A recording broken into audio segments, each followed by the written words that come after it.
I'm Jackie Bardsley, and this is my presentation on the work and the legacy of Henri Tajfel.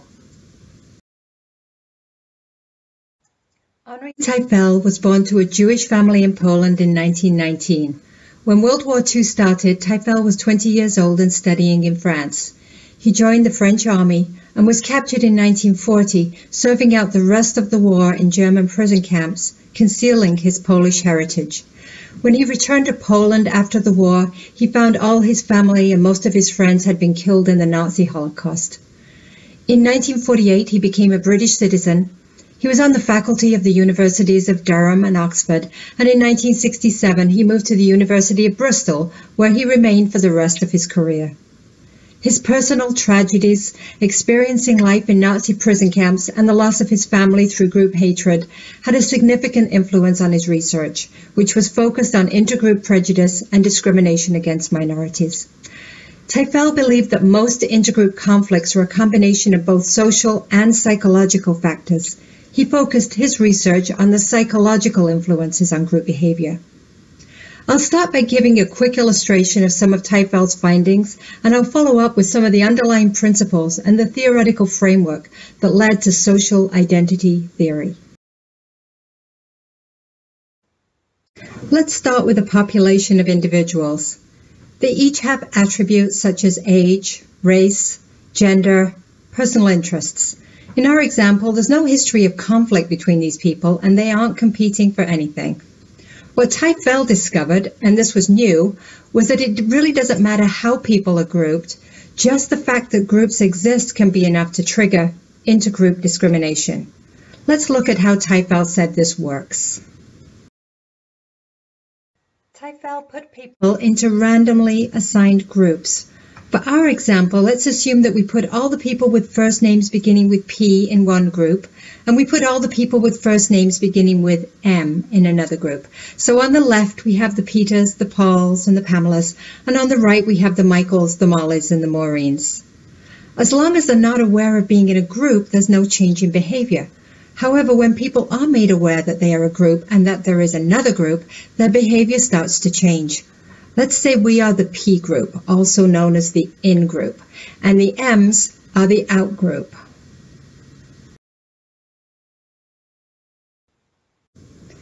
Now we start to see them in a different light. We de-individuate or dehumanize them. We don't notice their individuality anymore. Hey, they're all looking like green meanies. They really aren't as nice as us. Something else is happening too. We're starting to notice all the things we have in common with people in our group. We're a pretty cool group. Smart, honest, funny. Not at all like those green meanies over there. How did this happen? Tajfel called this the minimal group paradigm. He was able to create groups on the flimsiest basis and trigger this kind of behavior, which can be mild or significant depending on the rewards and punishments that are involved.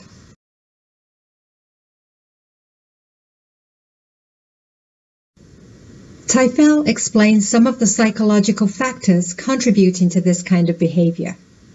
Categorization. We organize ourselves and others into categories. For example, in a work setting, that might be by department. In college, it might be by major. In other settings, it might be religion or political leaning. We tend to exaggerate the differences between categories and minimize the differences within categories. Groups. We live in groups, and in many ways we identify ourselves by our groups.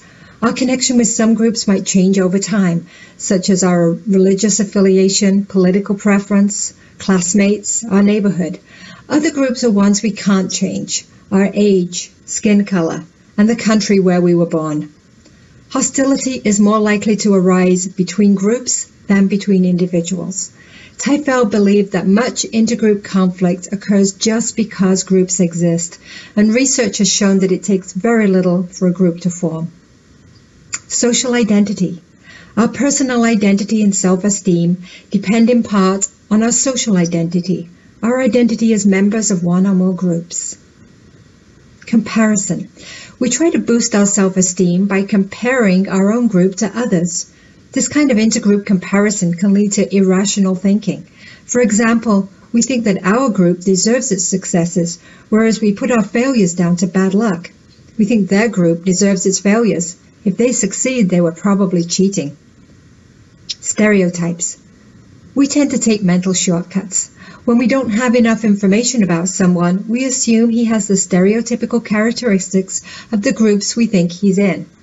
If we don't take the time to get to know Michael, Molly, and Maureen as individuals, in the right circumstances, they can all start to look like green meanies. Prejudice. Before Tajfel, psychologists believed that extreme prejudice and discrimination were primarily influenced by individual extreme personality traits. However, Tajfel's experience during World War II led him to believe this wasn't the case.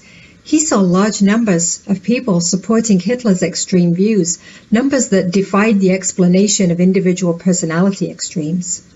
Tajfel found that when people view themselves as being in a group, they tend to favor their in-group and discriminate against the out-group, even if there is no personal gain for them.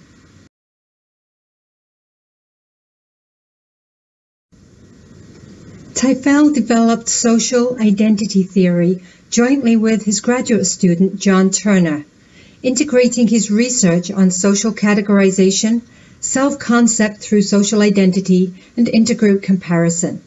As we've explained, people tend to categorize both others and themselves. We strive for positive identity. We identify with our groups and we get some of our identity and self-esteem from our groups. We compare our groups with others. We're biased towards our own groups and biased against other groups. Tajfel showed that incompatible goals, competition for resources, and previous hostility were not necessary for one group to discriminate against another. The mere perception of belonging to a group and perceiving others as being in another group is sufficient to trigger intergroup discrimination. Henri Tajfel died in 1982 at age 63, soon after retiring. His research had significant influence in the field of intergroup behavior. In 1996, the book Social Groups and Identities, Developing the Legacy of Henri Tajfel was published, written by many of his former research students and others who were influenced by his work. He was a leading figure in creating a European approach to social psychology, emphasizing the importance of the social, historical, and political context of behavior. He was critical of social psychology research that was conducted in a vacuum, believing that research should have political relevance and should address social problems.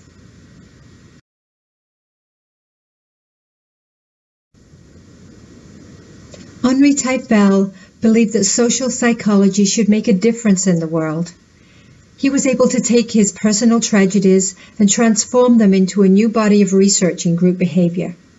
Thanks for watching.